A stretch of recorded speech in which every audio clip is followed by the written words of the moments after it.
जानु एमाले हो हजुर म त भनेर कि चाहिँ नि ओलीलाई एमाले बन्नुपर्छ कि चाहिँ नि त्यो कालो बजारी व्यापारी जस्तो गरेर तपाईले ब्रिफकेस भरि पैसा लिएर जानुपर्छ काम हुन्छ।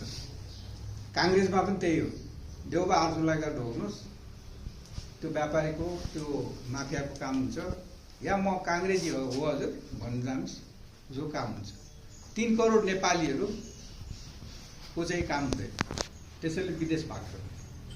माओवादीको पनि त्यही हो, प्रचण्डलाई ढोग्नु जानुपर्छ भनेपछि सामन्ती संस्कारको ट्रान्सफर एउटा जातबाट ठकुरी शाहबाट चाहिँ नि ब्राह्मण समुदायमा ट्रान्सफर भएको एउटा चाहिँ नि त्यो सत्ता अहिले तपाईँ गिरिजाप्रसादको पालादेखि ब्राह्मण समुदायले सत्ता चाहिँ हत्याएको छ। त्यो कांग्रेस भन्नुहोस्, एमाले भन्नुहोस्, माओवादी भन्नुहोस्, आलो पालो उनीहरू नाता गोता नै हुन्छन्, भाइ भान्जा मामा अथवा काका, यी आपसमा सम्धि आपसकै मान्छेहरू हुन्। तपाईलाई देखाउने चाहिँ विभिन्न पार्टी, हामी पार्टी एमाले, हामी पार्टी कांग्रेस, माओवादी भने तापनि समुदाय एउटै हो। उनीहरूको समुदाय तपाईले हेर्नुभयो भने 9% देखि 11% सम्म मात्रै हो। मगरको समुदायको चाहिँ नि तपाईको 7% छ, अलिकति बढी होला ब्राह्मण समुदाय। खसको चाहिँ नि झन्डै 18% छ, सबभन्दा बढी चाहिँ नि खसको समुदाय, त्यसपछि मगर, त्यसपछि थारूहरूको समुदाय। बाहुनको समुदाय कम समुदाय भए तापनि सत्ता कब्जा गरेको छ अहिले पार्टीको नाममा। गणतन्त्र गणतन्त्र गणतन्त्र भन्छन्, तपाईले सुन्नुभयो होला। कांग्रेसले पनि गणतन्त्र भन्छन्, अनि एमाले पनि गणतन्त्र भन्छन्, माओवादीले पनि गणतन्त्र भन्छन्। संघीय गणतन्त्र भन्दैनन्, पहिचान भन्दैनन्। याद गर्नुभएको छ, किनभने पहिचान भन्नुसाथ तपाईहरू हाम्रो अधिकार आउँछ त्यहाँ। किनभने स्थानीय सरकार हामीले बनाउँछौँ, हामीले 11 प्रदेश बनाएका छौँ। आफ्नो आफ्नो चाहिँ मगरात होला, चाहिँ तमुवान होला, किरात होला, लिम्बुवान होला, तामसालिङ होला, नेवा होला, खसान होला, यी 11 प्रदेश हुन्छ। र त्यो तत्त ठाउँमा चाहिँ नि त्यो समुदायको त्यो मानव भूगोलको क्षेत्रभित्र त्यहाँका समुदायले सत्ता कब्जा गर्ने भयो। त्यसकारण उनीहरूले चाहिँ के गर्दै भने चिरिदियो। मगरातलाई 2 भाग लगाइदिएको छ, खसानलाई 4 भाग लगाइदिएको छ, अर्कोलाई राई र लिम्बूलाई मिसाइदिएको छ, झगडा गराइदिएको छ है। त तामसालिङ नेवारलाई चाहिँ बागमती भनिदिएको छ। त्यसरी चाहिँ नि उनीहरूले काँक्रो चिरे जस्तो चिरेर मिसाएर झगडा गराइदिएको छ। किनभने उनीहरूको एउटा फर्मुला छ, डिभाइड एन्ड रुल है। एउटा मान्छेलाई चाहिँ डिभाइड गर त यथार्थमा किरात भनेको त मगरात पनि हो नि, मगर पनि किरात हो। 8 भाइ मगर किरातहरू भन्ने इतिहासले देखाउँछ। 8 भाइ किरातहरूमा एउटा मगर हो, एउटा थारू हो, एउटा राई हो, एउटा लिम्बू हो। यसरी चाहिँ नि कोचे मेचे पनि पर्छ, अनि तामाङ पनि पर्छ, शेर्पाहरू पनि पर्छ। त्यो जै नै एसियन फेस अहिले हामी जस्तो देखिने मान्छेहरू सबै हो। अनि उनीहरूलाई चाहिँ डिभाइड गर्यो, डिभाइड एन्ड रुल। भूगोलले पनि साथ दियो, किनभने एक ठाउँबाट अर्को ठाउँमा भेटघाटै हुँदैन। उनीहरूले चाहिँ त फरक हो, त हिन्दू होस्, त मुस्लिम होस्, त के अरे त बुद्धिस्ट होस्, त किरात होस् भनेर चाहिँ छुट्यायो। लिम्बू र राई पनि तिमीहरू फरक हो भन्ने डिभाइड एन्ड रुल भन्ने उनीहरूको फर्मुला छ। अर्को चाहिँ नि खेम्तीले भन्नुभयो, उनीहरूले चाहिँ नि भाष्य निर्माण गर्छ। तपाईलाई भाष्य यस्तो भाषा चाहिँ नि repeat repeat repeat over and over and over again भन्छ। बारम्बार त्यो भाषा भन्यो भने तपाईँले पनि त्यो भाषा भन्नु थाल्नु। भाष्य निर्माण उनीहरूले कसरी खस आर्य, अहिले लास्टमा आएर खस आर्य भनेको थियो, जबकि खस र आर्य भनेको बाहुन फरक फरक हो। उनीहरूले एक ठाउँमा राख्नु खोजेको छ। किन भन्दा खसको ठुलो समुदाय छ, त्यसको बुई चढेर आफ्नो भाग खाने। बाहुन छेत्री बाहुन छेत्री बाहुन छेत्री भनेर शब्द एकदम तपाईँले रिपिट गराइरहेको छ। भाष्य चाहिँ नि उनीहरूले यस्तो निर्माण गर्यो कि खसको भाग उनीहरूले खाइदियो। बिचरा खसहरू सोझो हुन्छन्, उनीहरूको पनि भाग खाइदियो है। त्यस कारणले यो भाष्यलाई याद गर्नुहोस्। खस आर्य भनेको फरक फरक हो। अहिले हामीले माग्ने कुरा के हो, जसपा नेपाल खस भनेको छुट्टै हो भनेर तपाईँले भन्नै पर्छ। खस छुट्टै हो, किनभने छुट्टै नै हुन् आदिवासी। उनीहरू आएका त 10,000 9,000 वर्ष भइसकेका छ। किराँत लगभग किराँतहरू आउनुभन्दा लगभग सँगैसँगै अथवा अघि पछि मात्रै होला। यहाँ सभ्यताको हिसाबले माइग्रेसनै थियो अगाडि, माइग्रेसन हुँदै हुँदै आउँदाखेरि त्यस कारणले चाहिँ नि 300 वर्ष 400 वर्ष अगाडि 500 वर्ष पछाडि आएका चाहिँ नि तपाईँको इन्डिया हुँदै आएका यो अहिले बनारस हुँदै आएका मान्छेहरू र 7000 8000 9000 वर्ष यही सङ्घर्ष यही माटोमा सङ्घर्ष गरेको खसहरू एउटै हुनसक्छ, एउटा हुँदै हुँदैन। कल्चर फरक छ, भाषा फरक छ, उनको मान्यता फरक छ, हिस्ट्री फरक छ, धर्म फरक छ। त्यस कारणले चाहिँ ती फरक हुन्। इतिहास पनि हेर्नुपर्छ। हामीले यसरी हेर्ने हो भने दुईटा कुराबाट चाहिँ नि को मान्छे कुन चाहिँ नि क्लासमा पर्छन् भन्ने हेर्ने हो भने सबभन्दा अगाडि हेर्ने हो भने त विश्वमा हाम्रो 3टा रेसहरू छन्, एउटा अफ्रिकन, एउटा एसियन र एउटा युरोपियन। त्यसपछि पनि यहाँ हेर्ने हो भने यहाँ हेर्ने हो हामीले प्रमाणित गर्ने कुरा के हो? डिएनए हो। डिएनए टेस्ट गर्यो भने डिएनए को चाहिँ रिलेसनसिप चाहिँ उदाङ्गो बनाउँछ। अर्को भाषा हो। समाजशास्त्री दृष्टिले हेर्ने भने भाषा हो।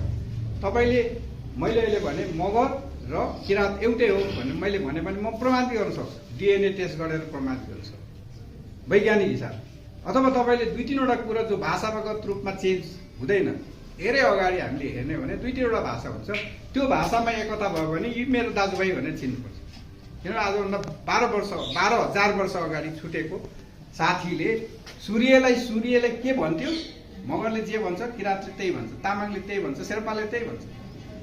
सूर्य त चेन्ज भएको छैन। अर्को बाटोलाई तपाईँको भाषामा जे भन्छ उसले पनि त्यही भन्छ।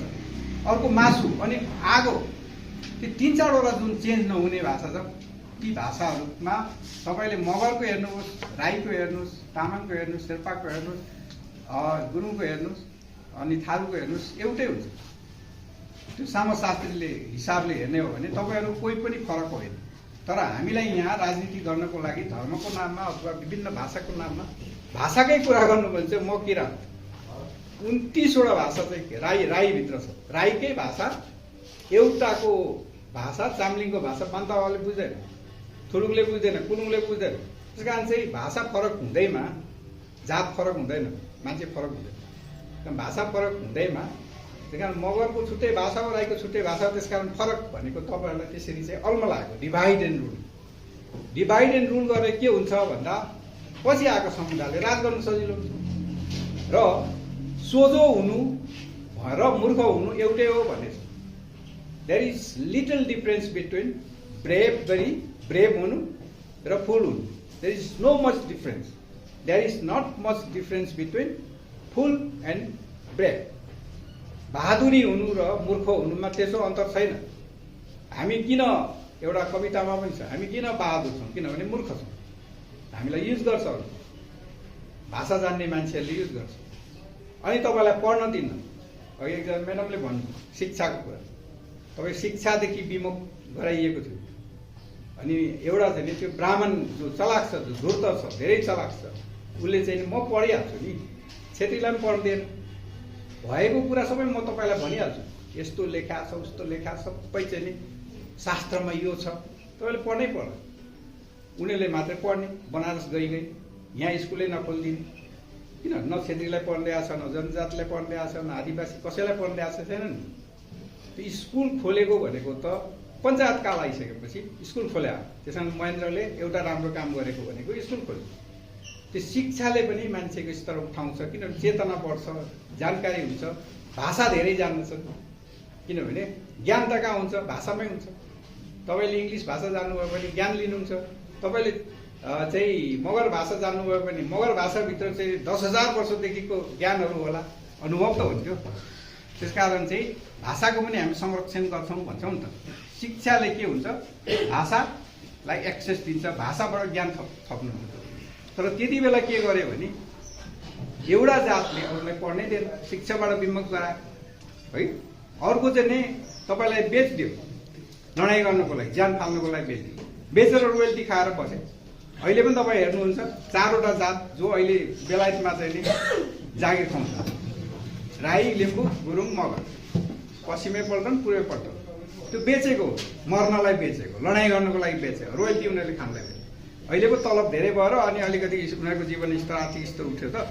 त्यति बेला त उनी कौडीको भावमा बेचेको छ त। त्यसकारण यसरी चाहिँ मर्न पठाउने त्यो इथनिक क्लिन्जिङ भन्छ, त्यो मर्न पठाउने अनि पढ्न नदिने, त्यो भनेको के हो? तपाईँलाई दास बनाएको हो एउटा जातले गरेको। त्यसकारण ती जातहरूको पनि एउटा लास्टमा म के भनिदिन्छु भने ती जातहरूको पनि चाहिँ एउटा कमजोरी छ। त्यो कमजोरी तपाईँले थाहा पाउनु। जो धेरै ज्ञानी हुन्छ, ब्रह्म ज्ञानलाई ब्राह्मण भन्छ। ब्रह्म ज्ञान, ब्रह्माण्डको ज्ञान जान्ने मान्छे ब्राह्मण हो। त्यो ज्ञान भएको मान्छेमा एउटा कमजोरी हुन्छ, त्यो के होला? एकदम कातर हुन्छ। तिनीहरूले शासन कहिले पनि गर्न सक्दैन। अहिले हेर्नुभएको छ सबैतिर भद्रकेल किन भएको छ? किनभने ब्राह्मणको शासन छ, जो डरपोक छ, कारबाही नै गर्न सक्दैन। ज्ञानेन्द्रले च्यालेन्ज दियो, म गणतन्त्र संविधान मान्दिनँ, धोती लगाइदिन्छु भन्यो। ज्ञानेन्द्रलाई कारबाही गर्न सक्दैन। त्यो सी जिनपिङ जस्तो भइदियो भए, के राई जस्तो मान्छे भइदिएको भए त्यसलाई त्यसले थुनिदिन्छ। तपाईँ गणतन्त्रको संविधान, यो संविधान उल्लङ्घन गरेको कारणले गर्दा 3 कुनेमा तैँले मान्छे मार्ने गरी घटना गरेको कारण त्यसको मूल तै लिडरसिप तिम्रो भएको हुनाले अनि जेल हाल्ने भाउल्न सक्दैन। त्यसकारण उसलाई झन् हेर्छ। त्यहाँ आँट हुँदैन। ब्राह्मण भनेको सल्लाहकार हो। धेरै समयसम्म ऊ सल्लाहकार थियो। सल्लाहकार हो, ज्ञान भएको मान्छे सल्लाहकार हो। तपाईँले सुन्नुभएको हो चाणक्य र चन्द्रगुप्त। चन्द्रगुप्तले कहिले पनि म ज्ञान भएको मान्छे, म ज्ञानी हुँ, ब्राह्मण हुँ, टुप्पी थियो उसको, ज्ञान चाहिँ उसँग अथाह थियो, तर शासन गर्दैन थियो। चन्द्रगुप्त बनायो। त्यसकारण चाहिँ शासक कि चाहिँ खस हुन्छ कि आदिवासी किराँतहरू हुन्छ कि मगरहरू हुन्छ, थारू पनि हुन्छ, यादव पनि हुन्छ। योभन्दा अगाडि किराँतभन्दा अगाडि यादव थियो काठमाडौँमा। तपाईँले सुन्नुभएको होला। त्यो किराँतभन्दा अगाडिको महिषपाल भनेको, गोपाली भनेको यादवहरू। यिनीहरू चाहिँ शासक हुन्। यिनीहरूले शासन गर्छ। शासक हुनलाई आँटी हुनुपर्छ। तर ब्रह्म ज्ञान भएको ज्ञानी मान्छे चाहिँ आँटी हुँदैन। उनीहरूको विकनेस त्यही नै हो। त्यसकारण उनीहरू असफल। त्यो असफल शासकहरू अहिले शासक होइन, यिनीहरू सल्लाहकार हुनुपर्ने शासनमा गइसकेपछि त भद्रगोल हुने नै भयो। उनीहरूको लोभ हुन्छ अनि भ्रष्टाचार मात्रै हो। कसैलाई कारबाही नै गर्न सक्दैन, कारबाही गर्नै सक्दैन। अहिले दुर्गा प्रसादलाई समातेर थुन्नुपर्ने हो नि त। भारत चाहिँ नि जोगी सोगीको वरदान छ, त्यसले के गर्ला भनेर डराएर बस्यो। त्यसकारण यिनीहरू चाहिँ कातर हुन्छ। यिनीहरूको विकनेस हो, यो बुझ्नुपर्छ। त्यसकारण अब आएर लास्टमा म एउटा मात्रै कुरा भन्छु।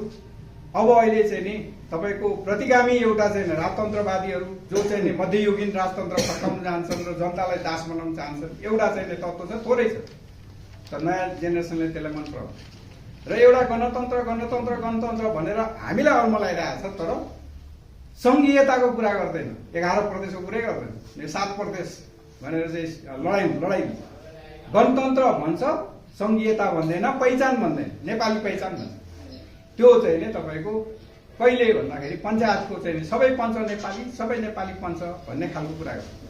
त्यसकारणले चाहिँ नि सङ्घीयता विरोधीहरू गणतन्त्र भन्ने मात्रै, तर सङ्घीयता नभन्ने मान्छेहरू यो 3टा पार्टीहरू छन्। तिनीहरूको विरुद्धमा आदिवासी जनजाति, मधेसी, दलित, महिला सबै आउनुपर्छ, अनि मात्रै सङ्घर्ष हुन्छ। सङ्घर्ष चाहिँ तपाईँको कुनै पनि सङ्घर्ष बिना तपाईँले अधिकार पाउनुहुन्न। रुएन भने आमाले पनि दुध दिँदैन। तपाईँले सङ्घर्ष चाहिँ अहिलेसम्मको इतिहास हेर्ने हो, राजनीति बुझ्ने हो भने इतिहास हेर्नुपर्छ। कुनै पनि अधिकार बिना लडाइँ पाएको छैन।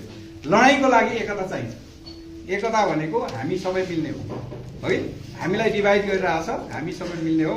त्यसकारण हामी चाहिँ जहिले पनि के भन्छौँ भने गणतन्त्र होइन, सङ्घीयता सहितको, पहिचान सहितको गणतन्त्र हो भनेर हामीले सबलाई भन्नुपर्छ।